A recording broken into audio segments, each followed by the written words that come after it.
Bismillahirrahmanirrahim. Assalamualaikum warahmatullahi wabarakatuh. Waalaikumsalam warahmatullahi wabarakatuh. Alhamdulillah wassalatu wassalamu ala Rasulillah Sayyidina Muhammad ibn Abdullah wa ala alihi wa mawalah. Subhanaka la ilma lana illa ma 'allamtana innaka antal alimul hakim. Rabbi shrah li sadri wa yassir li amri wahlul 'uqdatam min lisani yafqahu qawli. Hadirin jamaah Salat duha rahimakumullah. Ceramah kita mulai jam 8:25 dan insya Allah nanti ceramah ini 30 menit. Baru kita buka nanti pertanyaan 10 menit, kurang lebih satu babak sepak bola. Ustaz akan sampaikan dengan cara seksama dan dalam tempo yang sesingkat-singkatnya. Kita bersyukur kepada Allah dengan mengucapkan Alhamdulillahirabbil alamin. Berselawat kepada Nabi, Allahumma salli ala Sayyidina Muhammad wa ala ali Sayyidina Muhammad. Mudah-mudahan kita semua mendapatkan syafaat dari Nabi Sallallahu Alaihi Wasallam. Amin ya Rabbal Alamin. Ibu bapak jamaah yang mulia, dari 12 bulan Hijriah ada 4 bulan yang namanya bulan haram, yang kita kenal namanya Zulqa'dah, Zulhijjah, Muharram, dan satu lagi di bulan Rajab. Apa amalan di bulan haram dan bagaimana tentang bulan Zulhijjah? Inilah yang mau kita sampaikan insya Allah. Poin pertama, jamaah yang mulia, orang di Indonesia lebih menantikan momen Idul Fitri daripada Idul Adha. Itu jelas. Persiapan kita menjelang Idul Fitri jauh lebih semarak, jauh lebih mahal daripada persiapan menjelang Idul Adha. Ibu memasak kue Idul Fitri atau Idul Adha? Idul Fitri nggak ada Idul Adha. Termasuk mengganti gorden di rumah. Idul Fitri, Idul Adha, Idul Fitri. Padahal dalam Islam Idul Adha itu jauh lebih besar daripada Idul Fitri dengan beberapa bukti berikut ini. Yang pertama, di Idul Fitri haram berpuasa hanya 1 hari. Bahkan besoknya sudah dianjurkan berpuasa, namanya puasa 6. Man shoma fi Ramadan, orang yang berpuasa di bulan Ramadan, summa atsba'ahu sittam min Syawal, kemudian dia tambah 6 hari di bulan Syawal, faka'annama shoma fid dahri, sama dengan orang yang puasa setahun penuh. Haram berpuasa hanya tanggal 1 Syawal, tanggal 2 sampai tanggal 7 dan selanjutnya sudah dianjurkan berpuasa Idul Fitri. Tapi di Idul Adha haram berpuasa 4 hari. Dari tanggal 10 Dzulhijjah, 11, 12, 13. Tanggal 10 namanya hari nahar, hari raya Idul Adha. 11, 12, 13 namanya hari tasyrik. 4 hari diharamkan Allah berpuasa di Idul Adha. Dari sini jelas Idul Adha jauh lebih besar daripada dibandingkan Idul Fitri. Satu.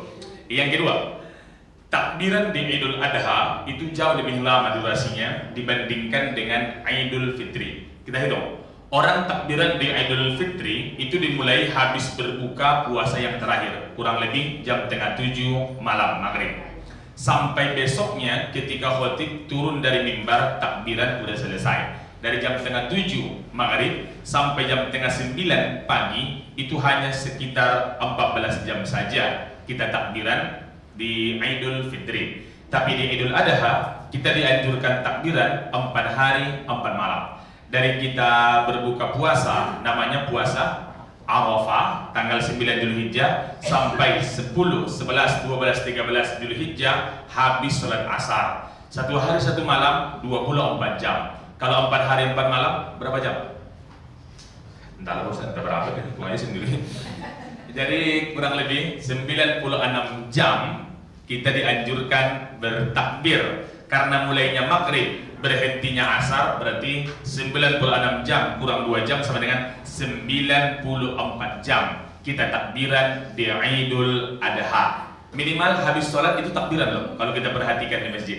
Biasanya kan Assalamualaikum warahmatullah, Assalamualaikum warahmatullah. Biasanya kan istighfar, Astaghfirullahalazim alladzi la ilaha illa huwal hayyul qayyum wa atubu ilaih. Tapi besok perhatikan waktu kita di Idul Adha, Assalamualaikum warahmatullah, Assalamualaikum warahmatullah, Allahu akbar, Allahu akbar, Allahu akbar. Itu minimal 4 hari 4 malam, berbanding di Idul Fitri hanya 1 malam saja 14 jam. Dari sini lebih jelas bahwa Idul Adha jauh lebih besar daripada Idul Fitri. 2. Yang ketiga, jamaah yang mulia, Idul Adha cara merayakannya, oke, yang dapat santunan dulu.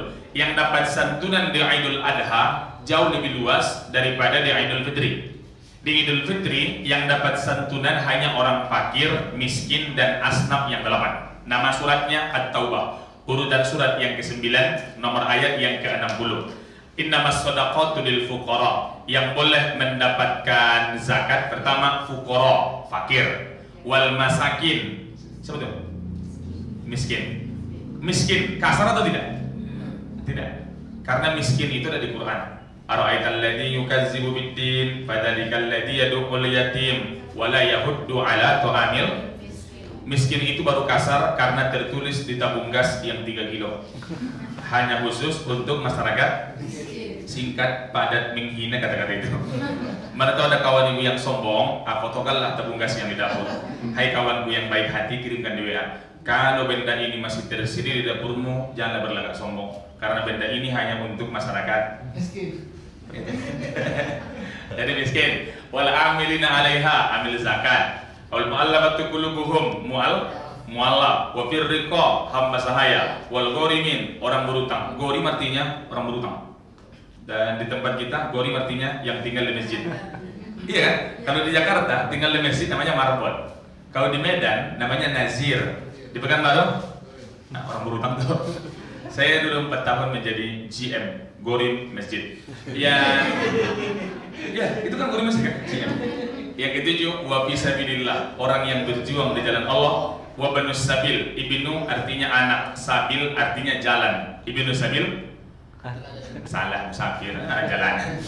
Musafir. Yang boleh mendapatkan zakat di Idul Fitri hanya itu, asnaf yang 8. Tapi di Idul Adha semua kita boleh mendapatkan hewan kurban. Surat Al-Hajj urutan surat 22 nomor ayat 36. Di tengah-tengah ayat disebut wa'atimul qani'ah wal mu'tar. Berikan hewan kurban itu kepada orang yang meminta maupun kepada orang yang tidak meminta. Oleh karenanya lebih luas jangkauan di Idul Adha. Di Idul Adha yang orang kaya boleh nggak dapat kurban? Boleh. Orang miskin? Apalagi gitu kan? Orang yang Islam boleh, yang non-Muslim boleh juga mendapatkan hewan kurban. Saking luasnya jangkauan kurban di Idul Adha, yang tidak Islam pun boleh mendapatkannya. Syaratnya 2. Pertama, orang Islam boleh dapat. Yang kedua, kurban itu kurban sunnah, bukan kurban wajib. Ada kurban wajib Pak Ustadz? Ada. Segala sesuatu yang ditanam dengan nazar maka berubah hukum menjadi wajib. Contoh, kalau nanti saya diterima menjadi P3K, kata seseorang, maka saya akan berkurban tahun ini. Wajib tuh. Tapi rupanya waktu ujian tak lulus dia, nggak wajib. Ya bisa saja terjadi begitu kan? Nah, jadi dari sini lebih jelas, Idul Adha lebih besar daripada Idul Fitri karena santunannya lebih luas. Yang keempat, cara merayakan lebih elit di Idul Adha daripada di Idul Fitri. Idul Fitri kita merayakannya menurut hadis hanya sebatas tetangga, gitu kan? Hanya sebatas kerabat, paling jauh lah pulang kampung. Itu pun kalau ada fulus. Ada fulus, mulus, tak ada fulus, manfus. Maksudnya kalau ada uang, ada hepeng, boleh lah. Tapi itu pun tidak ada di hadis Nabi wajib pulang kampung. Hanya sebatas tetangga. Kalau pergi ke masjid, lain jalanmu. Kalau pulang, lain pula jalan, supaya banyak orang kita jumpai. Maksudnya saling bermaaf-maafan. Habis bermaafan akhirnya menggibah pula habis itu. Jadi intinya hanya sebatas itu. Tapi merayakan Idul Adha wajib hukumnya menunaikan ibadah haji bagi yang mampu. Apa kata Al-Quran? Wa atimmul hajja wal umrata lillah. Al-Baqarah surat kedua ayat 196. Sempurnakanlah ibadah haji dan umrah karena Allah. Haji itu wajib atau sunnah? Ulang dulu. Haji wajib atau sunnah? Wajib. Ya dalam kurung itu bagi yang mampu. Iya kan? Tapi kalau ditanya wajib atau sunnah, jawabannya wajib. Merayakan Idul Adha jauh lebih elit, jauh lebih semarak dibandingkan dengan Idul Fitri. Cuma kenapa dari 4 bukti yang tadi haram berpuasanya lebih lama di Idul Adha, durasi takbiran lebih lama di Idul Adha, santunan lebih luas di Idul Adha, cara merayakan lebih hebat di Idul Adha. Tapi kenapa di tempat kita Idul Fitri jauh lebih besar daripada Idul Adha? Itu pengaruh budaya. Budaya mudik itulah yang membuat Idul Fitri itu besar. Dan juga budaya THR itu juga yang membuat Idul Fitri jauh lebih besar.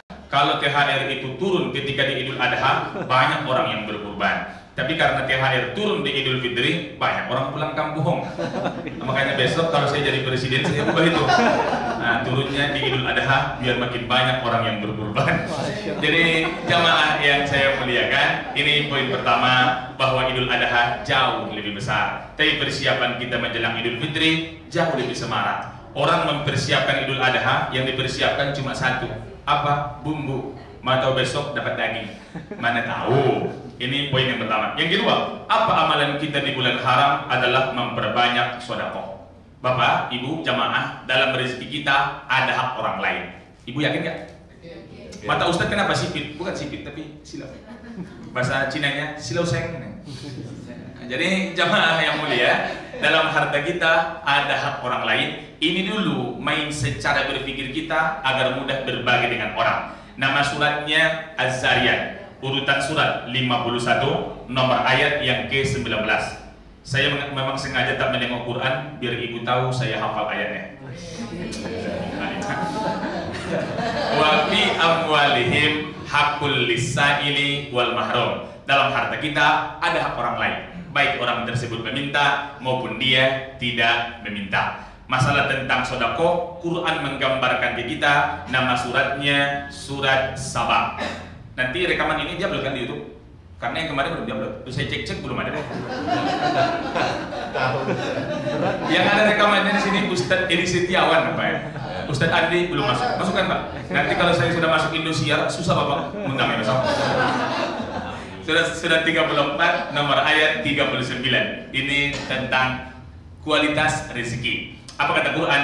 Kul, sampaikanlah wahai Nabi Muhammad, innallaha yabsutur rizqa liman yasha'u min ibadihi wa yaqdirulah. Sesungguhnya Allah yang meluaskan rezeki, Allah juga yang menyempitkan rezeki, wa yaqdirulah. Allah juga yang membuat kadar ukuran rezeki seseorang.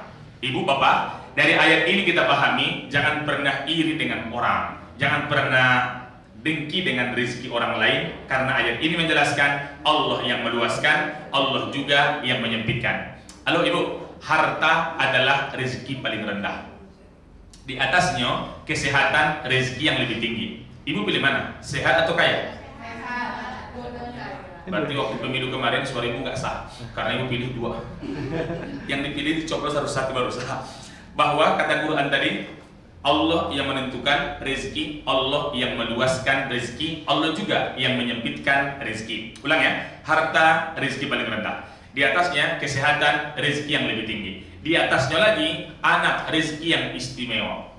Tapi puncaknya ridho Allah, rezeki yang paling sempurna. Jadi ibu punya tetangga yang baik hati, rezeki itu tidak? Rezeki. Punya kawan-kawan yang baik, tidak toksik, itu juga rezeki. Punya kawan yang mau kita ajak ngobrol, rezeki enggak? Rezeki. Orang diam sih mendengarkan ceramah, tahu-tahu mau dia diajak ngobrol, itu rezeki kan? Contoh, ayo jangan tersinggung. Kalau ibu merasa, alhamdulillah. Jadi jamaah yang saya muliakan, bahwa cara berpikirnya begitu agar tidak iri dengan orang lain. Mungkin dalam masalah harta dia lebih mewah dari kita, iya kan? Mobilnya luar biasa, Lexus, tapi hidupnya dikendalikan oleh istrinya, karena dia dapat istri tipe Israel, suka menjajah dan menguasai. Tapi bapak walaupun tidak punya mobil, tapi hidup kita merdeka, karena kemerdekaan itu hak segala bangsa. Dan oleh sebab itu segala penjajahan di dunia ini harus dihapuskan. Mohon maaf ibu jangan macam yang tadi. Saya khawatir kalau suami terjajah di rumah, dia mencari kemerdekaan di rumah yang lain.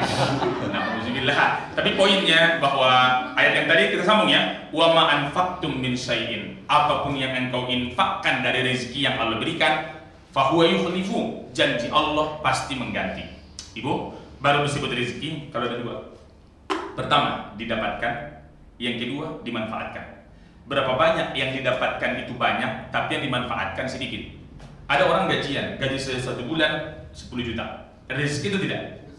Belum, baru didapatkan. Belum dimanfaatkan. Bisa saja dia dapat rezeki 10 juta, pas sampai ke rumah langsung dibilang istrinya, "Bang, mana hasil gaji?" "Duitnya mana?" Kalau sudah dipegang sama istrinya, itu luar biasa, susah untuk keluar. Akhirnya 10 juta gaji sebulan, tapi dia per hari dikasih 50.000.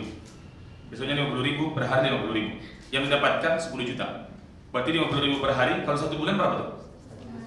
1,5 juta. Salah, karena hari Minggu libur. Nggak dikasih. Jadi dikasihnya. Contoh, mana Bapak? Bapak nampaknya ketawa karena merasakan hal yang sama. Tapi iya memang kadang-kadang seperti itu dong. Jadi baru disebut rezeki didapatkan dan dimanfaatkan. Tapi di ujung ayat tadi, wa ma anfaqtum min syai'in, apapun yang engkau infakkan walaupun sedikit, fahuwa yukhlifu, Allah pasti menggantinya. Wa huwa khairur raziqin, Allah lah sebaik-baik pemberi rezeki. Bisa saja ibu berbagi kepada si A, tapi bukan si A yang membalas ke kita, tapi Allah membalas itu melalui tangan si B yang mungkin hari ini belum kita kenal. Intinya jangan pernah lelah berbuat baik walaupun orang tidak tahu balas budi, karena si budi itu bisa dibalas karena dia tidak salah apa-apa. Jadi jamaah yang saya muliakan, itu tadi surat Saba surat 34 ayat 39. Ibu, bahwa di Quran itu rezeki ada banyak, ada 8 setidaknya. Ada rezeki yang dijamin Allah. Surat Hud, surat 11 nomor ayat yang ke-6. Ulang, surat Hud, surat 11 ayat yang ke-6. Wa ma min dabbatin fil ardi illa 'alallahi rizquha. Semua yang melata di atas bumi, semua Allah jamin rezekinya. Dari tadi kita hadir ke sini, kita tidak hitung berapa kali mata berkedip. Itu rezeki nggak mata berkedip? Rezeki. Menarik nafas? Rezeki. Berapa banyak orang meninggal karena lupa bernapas? Hanya meninggal dunia. Masa lupa, dicabut ruhnya, lupa deh. Jadi jamaah yang saya muliakan, bahwa ada rezeki yang dijamin Allah Subhanahu wa Ta'ala. Ada juga rezeki karena bersyukur. Surat Ibrahim, surat 14 ayat yang ke-7. Wa itta'azzana rabbukum. Ingatlah ketika Tuhanmu memaklumkan, la in syakartum la azidannakum. Jika engkau bersyukur, janji Allah akan menambah.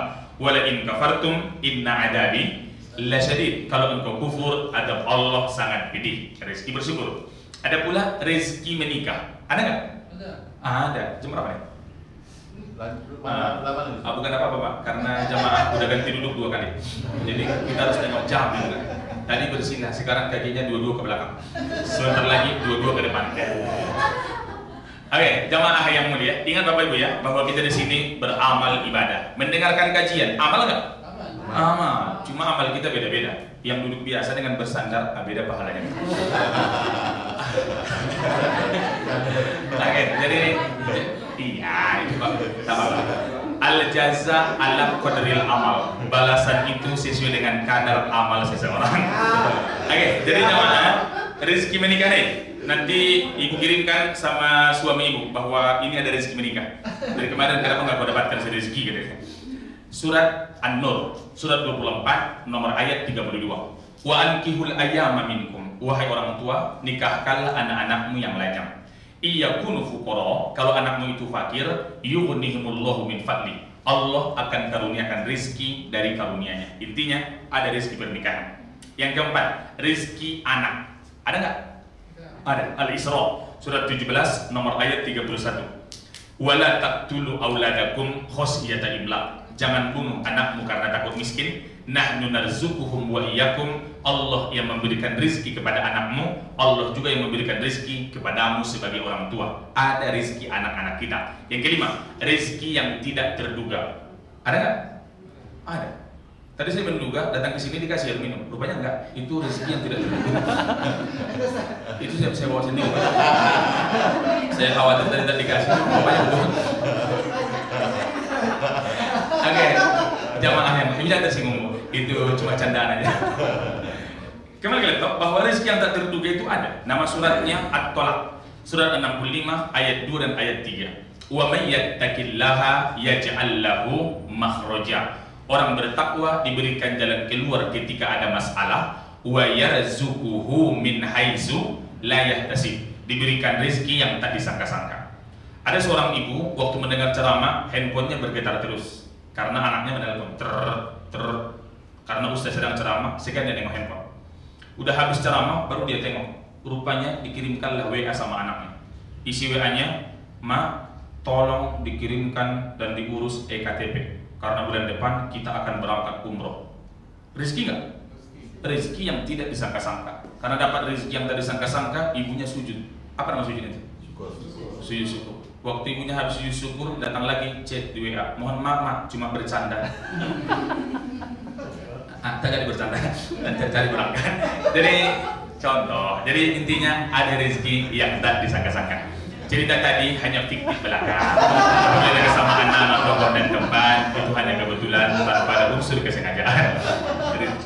Yang keenam, ada rezeki karena istighfar. Surat Nuh, surat 71, ayat 10, 11, 12. Yang ketujuh, ada pula rezeki itu diberikan Allah kepada kita adalah rezeki karena berinfak. Rupanya rezeki berinfak ini ada Bapak. Maka tadi di Al-Baqarah, surat kedua, ayat 261. Masalul ladina yunfikuna amwalahum fi sabilillah. Perumpamaan orang yang berinfak di jalan Allah kamasali habbah, seperti menanam satu biji. Ambatat sab'a sanabil, tumbuh menjadi 7 cabang, fi kulli sumbulatin mi'atu habbah, tiap cabang berbuah 100. Satu yang kita kasih, janji Allah membalas 700 kali lipat. Bahkan wallahu yudha'ifu liman yasha. Allah sanggup melipat gandakan lebih dari 700 kali lipat. Wallahu wasi'un alim. Allah maha luas kekuasaannya, alim, maha mengetahui ketika niat kita berinfak dan bersedekah. Jadi poinnya jamaah, rezeki ketujuh tadi, rezeki berinfak. Yang kedelapan, rezeki karena usaha. Orang, ibu, bapak hanya melihat rezeki itu hanya dari usaha. Makanya kalau kita mau melamar anak gadis, pertanyaan pertama apa? Kau kerja di mana? Gitu kan? Alhamdulillah Pak, di Pertamina. Di Chevron? Bukan, di pom bensin. Itu pertanyaan juga. Kalau yang kecil namanya Pertamini namanya. Enggak yakin dong. Iya kan ada pertanyaan. Selalu masalah pekerjaan loh, karena orang berpikir rezeki itu hanya pekerjaan. Habis itu ditanya, kau di mana kerja? Dinas Perpustakaan Kota Pekanbaru. Diterima, tapi masih THL. Pulang lah. Nggak bisa. Selalu masalah rezeki, masalah usaha. Padahal ada rezeki yang lain. Di Al-Quran surat An-Najm surat 53 ayat 39, wa al-laisa lil insani illa ma sa'a. Manusia hanya mendapatkan apa yang diusahakannya. Jadi di antara pintu 8 rezeki, satu di antaranya adalah berinfak dan bersedekah. Apa yang membuat orang tak mau berinfak? Namanya bakhil. Kenapa orang menjadi bakhil? Kita cek ayatnya. Surat Al-Humazah. Apa namanya, Ibu? Ibu udah capek? Udah makan, Ibu? Oh, pantas aku. Sabar Bu, Jumat Barokah sudah ada tadi. Jamaah yang berbahagia, di Al-Quran disebutkan Allah Subhanahu wa Ta'ala namanya Al-Humazah. Surah 104 ayat 1 dan ayat 3 penyebab kenapa orang bakhil. Wailul likulli humazatil. Celakalah kepada humazah dan lumazah. Kemarin saya jelaskan, humazah itu artinya orangnya tidak ada, kita membicarakan dia. Kira-kira suaranya kuat atau bisik-bisik? Orangnya nggak ada. Misal kita membicarakan si Linda nggak ada. Jadi suaranya kuat nggak? Kuat lah. Dan itu biasanya pertama-tama doang kuat. Tahu nggak cerita terbaru? Apa? Si Linda. Kenapa dia? Biasanya makin masuk inti pembicaraan, suaranya makin kuat atau makin sepi? Itu biasanya. Ibu tersinggung? Alhamdulillah. Jadi jamaah yang mulia, celakalah kepada pengumpat dan pencela. Alladzi jama'a malan wa addada. Orang yang seperti itu suka mengumpul-ngumpul dan menghitung-hitung. Inilah penyebab kenapa orang menjadi bakhil, menghitung, mengumpul, menghitung. Kalau sudah menghitung, itu normalnya tidak pernah cukup. Contoh, si Andi berencana membeli mobil yang murah lah, namanya Ayla, 150 juta. Ketika terkumpul 150, cukup atau kurang? Bu, tadi kan rencana membeli mobil 150 juta. Ketika terkumpul 150, kurang, lebih atau pas? Kurang, karena niat udah berubah. Saya sekarang mau membeli HR-V, harus ada 360. Kenapa Ustaz tahu segitu harganya? Nengok di brosur. Ketika terkumpul 360, kurang atau lebih? Kurang lagi, karena dia udah berubah. Sekarang mau membeli PS, Pajero Sport. Selalu, ketika terkumpul lagi 600, kurang lagi, karena dia udah berubah. Karena mengumpul, menghitung, itu salah satu membuat orang menjadi bakhil. Bakhil bahasa kitanya sampilia karyam, susah berbagi dengan orang lain. Ayat ketiganya, yahsabu anna malahu ahlada. Dia menyangka, dia mengira hartanya lah yang membuat dia kekal dan abadi. Maka pesan Nabi, ma'akalta fa'afnaita. Apa yang engkau makan semuanya akan membusuk. Kalau sudah keluar, tak ada bedanya mana ayam goreng, mana pisang goreng. Semua keluar sama-sama kuning. Kecuali makan pucuk ubi tumbuk agak hijau sedikit. Wa ma labista fa ablaita. Harta kau belikan untuk pakaian semuanya akan menjadi lapu. Iya Bu ya? Wa ma tasaddaqta fa abqaita. Apa yang kau sedekahkan itulah yang kekal bersamamu di hadapan Allah. Penyesalan orang setelah meninggal salah satunya karena tidak bersedekah waktu hidup di dunia. Surat Al-Munafikun, surat 63 ayat yang ke-10. Wa anfiqu mimma razaqnakum. Berinfaklah dari rezeki yang Allah berikan, min qabli ayyatiya ahadakumul maut, sebelum maut datang menjemputmu. Maut yang datang ke kita atau kita yang datang ke maut? Atau sama-sama datang jumpa di tengah? Maut datang. Maut yang datang. Kalau maut yang datang, dia tidak pernah menunggu kesiapan kita. Soal kita siap atau tidak, dia akan datang. Tapi maut itu pasti dan kita semua akan merasakannya. Ketika orang sudah meninggal, apa kata dia? Rabbi laula akhortani ila ajalin qarib. Ya Allah, berikan aku kesempatan hidup di dunia. Fa as-saddaqah, saya akan bersodaqah. Wa akum minas solihin, saya akan menjadi hamba Allah yang soleh. Penyesalan itu di awal atau di akhir? Di akhir, karena di awal namanya pendaftaran. Jadi sebelum menyesal kita di akhir, mendaftarlah kita menjadi orang-orang yang baik. Jadi apa amalan yang kedua di bulan haram ini yang tadi saya sampaikan adalah sedekah. Yang pertama, amalan kita tadi itu bahwa Idul Adha jauh lebih besar daripada Idul Fitri. Maksudnya bangga untuk menyambut yang Idul Adha, ada persiapan untuk berbagi di sana yang namanya kurban. Yang kedua, ada yang kita sebut namanya infak sedekah. Yang ketiga, jamaah, ada amalan kita besok namanya puasa Arafah. Mansoma, orang yang berpuasa, saumu Arafah, puasa di bulan Arafah, yukaffirus sanatain, menghapuskan dosa 2 tahun. As-sanatil madiyah, setahun yang telah lewat dan setahunnya akan datang. Ibu, yang diampunkan Allah dosa masa lalu atau masa depan? Masa lalu. Normalnya dosa-dosa kita kan, ya Allah ampunkan dosaku, masa lalu masa depan. Tapi di hadis ini tidak, diampunkan dosa 2 tahun, setahun yang telah lewat, setahunnya akan datang. Orang bertanya, apa makna diampunkan dosa di masa depan? Diberikan Allah taufik sehingga niat dan pikiran yang mau melakukan dosa tak jadi dilakukan oleh anggota badan, itulah diampunkan dosa di masa depan. Contoh, si Andi berencana tanggal 3 di bulan 6 tahun 2024 mau melakukan kejahatan. Tapi tanggal 2-nya rupanya ada pekerjaan yang membuat saya tidak bisa melakukan kejahatan itu. Itu maknanya diampunkan dosa di masa depan. Contoh, biar ibu paham. Ibu berniat mau menggibah ke rumah si Ervi, namanya Ervi. Pas datang ke rumah Ervi, rumahnya kosong. Jadi menggibah nggak? Itu namanya diampunkan Allah dosa di masa depan. Pikiran dan hati sudah mau melakukan dosa, tapi anggota badan kita tidak jadi melakukannya. Itu makna diampunkan dosa di masa depan. Jamaah, terakhir tentang kurban. Karena minuman udah datang, bertanda ceramah sudah selesai. Ibu, kurban asal katanya koroba. Koroba artinya dekat. Secara istilah menyembelih hewan untuk mendekatkan diri kepada Allah. Kita tak mengasihi hewan kepada Allah, tapi ketakwaan kita lah yang sampai kepada Allah. La yanallahu luhumuha wala dimahuha. Yang sampai kepada Allah bukan darahnya, bukan dagingnya, walaki yanaluhu taqwa minkum. Tapi yang sampai adalah ketakwaan kepada Allah Subhanahu wa taala. Pertanyaannya, kenapa harus berkurban besok Pak Ustaz? Pertama, menghilangkan sifat hewaniyah yang ada di hati kita. Ada sifat hewaniyah di hati Pak Ustaz? Ada. Bahasa Arabnya tomak. Bahasa kitanya? Sama itu tomak dengan tamak. Rakus. Rakus, sifatnya macam cangkul cap buaya, mau sama dia semua. Ada orang begitu kan? Sifat hewaniyah itu maksudnya mendahulukan hawa nafsu. Kalau manusia mendahulukan hawa nafsu daripada akal, lebih hebat daripada hewan. Mana contohnya? Sekambing-kambingnya kambing, dia hanya kawin jantan dengan betina. Itu hewan loh. Tapi kalau manusia dikendalikan oleh hawa nafsu, bisa nggak laki-laki kawin dengan laki-laki? Ada nggak itu? Berarti lebih parah mana? Hewan atau manusia?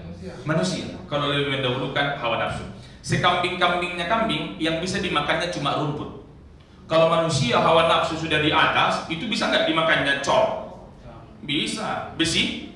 Bisa. Aspal jembatan? Bisa juga. Ribak semua ya. Itu bisa terjadi. Dana itu turun 2 miliar, turun ke bawah jadi 1, turun lagi.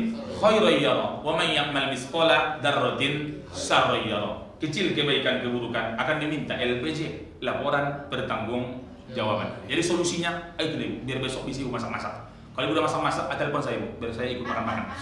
Mana tahu. Biasanya Ustaz, Iya, Pak. daging sapi pertama yang diambil 20 kilo. Jadi kadang-kadang yang harga pertama itu biasanya kan dapat satu kupon kurban itu kan sekitar 1,5 kilo dagingnya itu. Jadi nggak dikurangi. Yang belakangan nggak diambil dagingnya itu Ustaz biasanya. Di tempat-tempat ini nih. Tapi yang besok Bapak, supaya masyarakat tidak dijelaskan, boleh nggak masak-masak? Boleh. Tapi punya siapa yang diambil harus jelas. Tapi kebijakan tahuannya Ustaz, beli nasi bungkus Ustaz. Iya, itu lebih selamat Bapak. Ya, jadi karena Solusinya ada, nasi bungkus Bapak. tapi ada komplain juga dari masyarakat. Karena nanti tidak semua yang ikut makan katanya. Kalau nasi bungkus kan terbatas. Itu kan siapapun anak-anak sampai orang tua kan bisa makan. Tapi yang jelas Bapak besok ada bagian yang diambil. Entah dua sapi tadi, kami bareng 14 nih. Bagian kami masing-masing dikurangi 1 kilo. Katanya 14 orang berkurban.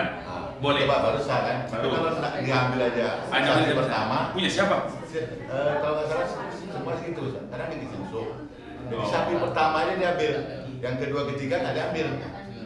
Nah, karena ketiga, keempat, kelima itu kan lama lagi waktunya jam-jam 11 itu. Orang masak mulai jam 9 tuh. Tapi sapi pertama ada orang-orangnya Pak?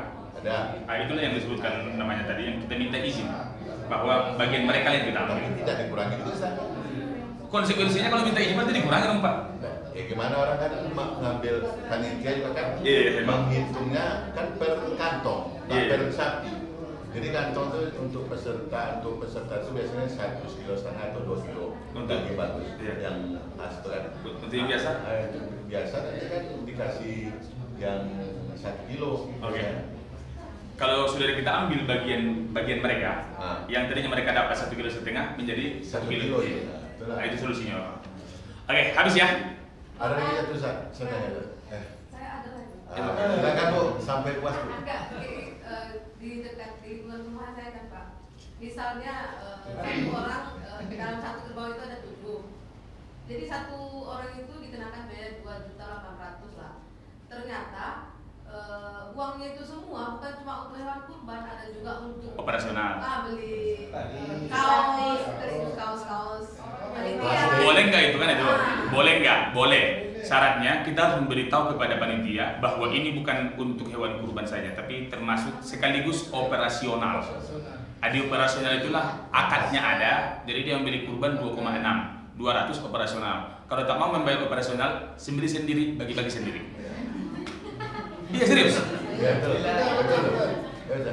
Kalau memang tidak mau membayar operasional itu, boleh dia sendiri, bawanya kambingnya ke rumah, dia rawat malam-malam dulu kan, dikibas-kibasnya pakai api, sembelih sendiri, bagi sendiri. Memang di zaman dulu kurban begitu. Iya Pak, sembelih sendiri, bagi sendiri.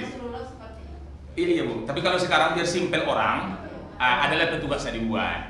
Dan petugas itu kan tidak mungkin mereka makan dengan subhanallah, kenyang, Allahu Akbar, kenyang. Enggak, butuh makanan juga Ibu, macam nasi bungkus yang tadi. Boleh nggak itu Pak Ustadz? Boleh, tapi harus disebutkan di akad. Ya, bahwa ini semua adalah biaya kurban plus operasional. Dan disitulah makanya harga itu beda-beda di masjid-masjid musola. Ada yang 2,6, ada yang 2,650, ada yang 3 juta. Jadi di situ bedanya Bapak. Oke, kita tutup dengan doa ya. Satu lagi ya Bu. Ayo Bu.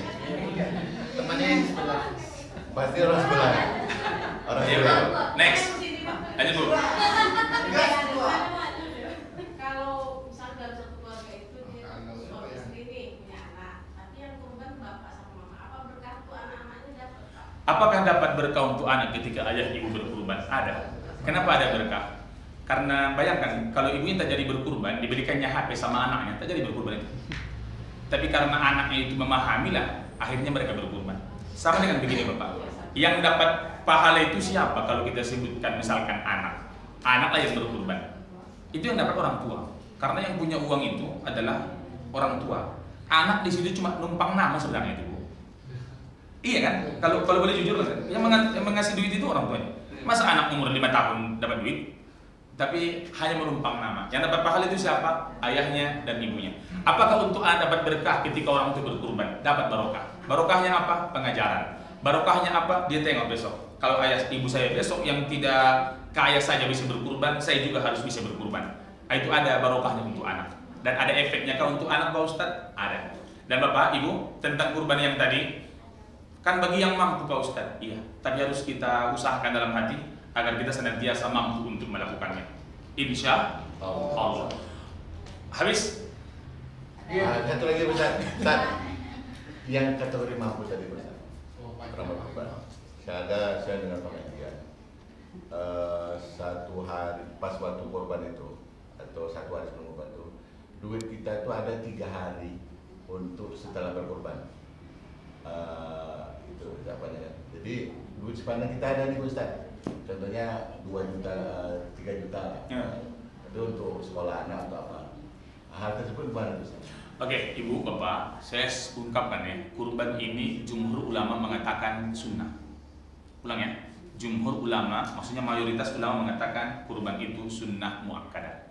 Jadi kalau memang belum mampu, anak-anak mau mendaftar kuliah, bisa saja jadikan untuk pajak besok tanggal sekian sudah harus dibayarkan dan uang di tangan. Jangan dipaksakan Bapak, karena ada kewajiban yang harus kita lakukan. Karena yang wajib dengan yang sunnah itu mana dahulukan? Yang wajib kan? Maksudnya banyak juga orang di Pekanbaru kadang-kadang yang sunnah didahulukan tapi lupa dengan kewajiban. Kalau untuk berkurban itu dia sangat semangat. Tapi untuk nafkah istrinya kadang-kadang dia tak begitu semangat untuk mengasih. Dengan dalih kalau berkurban dapat pahala, kalau kepada istri dapat juga. Bahkan itulah kewajiban dia dibandingkan untuk berkurban yang tadi. Berarti lebih bagus bersedekah sama keluarga dulu ya Ustaz? Iya, orang terdekat. Yang pertama kepada istri. Kalau sudah lebih baru kepada anak-anak. Karena istri diutamakan daripada anak dalam Islam. Kalau nafkah. Habis itu barulah kepada yang lain-lain. Sama anaknya ya baru bisa. Ada anak depan ya? Ada anak. Oke. Satu lagi Ustaz. Pak. Ada dari tadi kan? Iya, Pak. Ustaz, saya ada mendengar ceramah Ustaz. Kalau kita berkorban itu yang pertama Ustaz ya, atas nama kita dan keluarga itu sudah bisa pahalanya didapatkan oleh semua keluarga kita walaupun dia sudah meninggal. Misalnya ayah, ibu, kakek, nenek, anak, suami, istri misalnya. Itu yang pertama.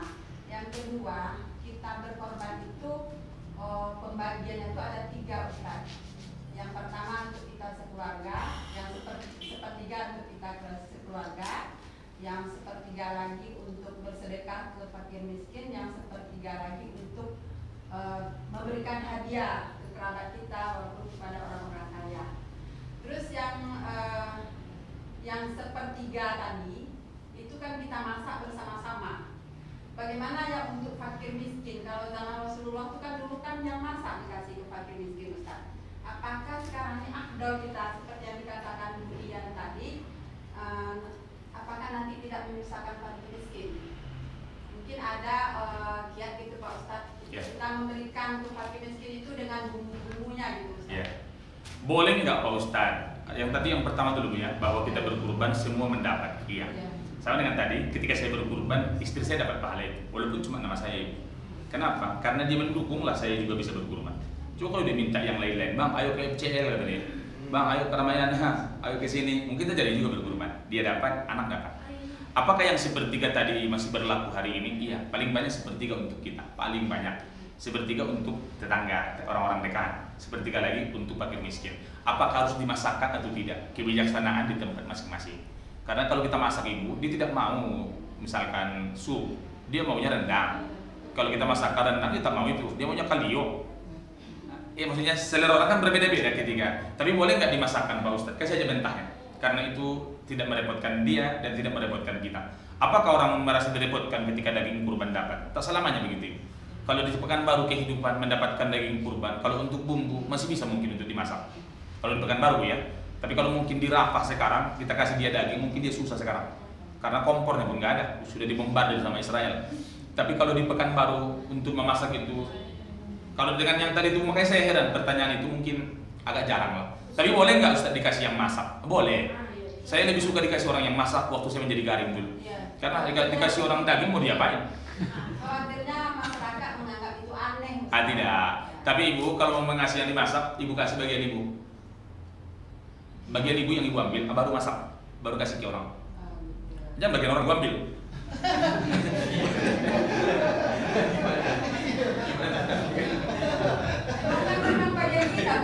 Betul. Itu yang ibu masak. Bu, udah ya? Oke. Alhamdulillah. Ini terakhir Bapak Ibu yang terakhir. Saya ada melihat bahwa ada kurban besarnya lagi kurban yang untuk dikalahin-kalahkan seperti tadi ke Gaza, kemana.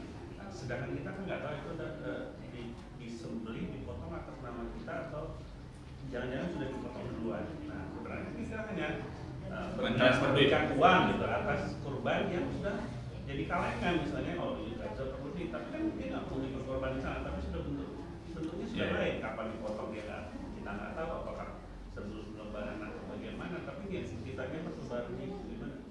Boleh nggak itu Pak Ustadz kita niatkan berkurban tak disebutkan nama kita? Boleh. Sampai nggak pahalanya Pak Ustadz? Sampai. Apakah dia nilai kurban? Iya. Kalau tak disebutkan nama kita waktu menyembelih sudah sampai ke pahalanya? Sampai. Boleh. Tapi ibu, bapak, jamaah yang mulia, sama orang terdekat itu jauh lebih afdol daripada kepada yang jauh-jauh. Saya tidak bilang ya bahwa si A jauh, si B jauh, dan si C jauh, tidak. Tapi terkadang bapak ibu, dulu saya terlalu semangat mempromosikan yang seperti itu bapak. Cuma sejak ada kasus namanya A.T, sejak kejadian itulah saya sudah melihat, oh rupanya seperti ini permainan di belakang.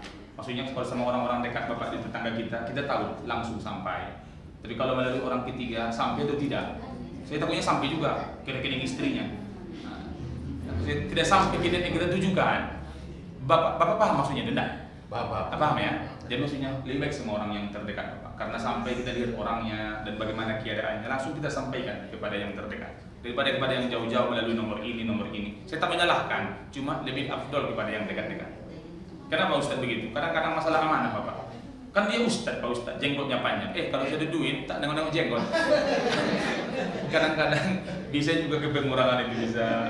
Ya mohon maaf Bapak Ibu. Jadi maafkan jawaban saya Bapak, tapi memang saya mau ngomong kasar tapi ada rekamannya. Tapi Bapak paham apa yang saya maksud itu. Iya, terkadang mohon maaf, tidak sampai loh Bapak Ibu. Bayangkan orang udah berniat begini-begini, sampai juga. Tapi yang difoto itu doang yang sampai. Yang lebih banyak sampai kepada pengurus-pengurus. Itu yang saya khawatirkan itu Bapak. Kurang lebih itulah jawabannya. Kita doa kafaratul majelis. Ustadz berdoa dulu, Bapak Ibu mengikutinya. Bismillahirrahmanirrahim. Sebulan. Subhanakallahumma wa bihamdika asyhadu an la ilaha illa anta astaghfiruka wa atubu ilaik. Walhamdulillahi rabbil alamin. Terima kasih Ibu Bapak, mohon maaf segala kehilapan. Assalamualaikum warahmatullahi wabarakatuh. Waalaikumsalam.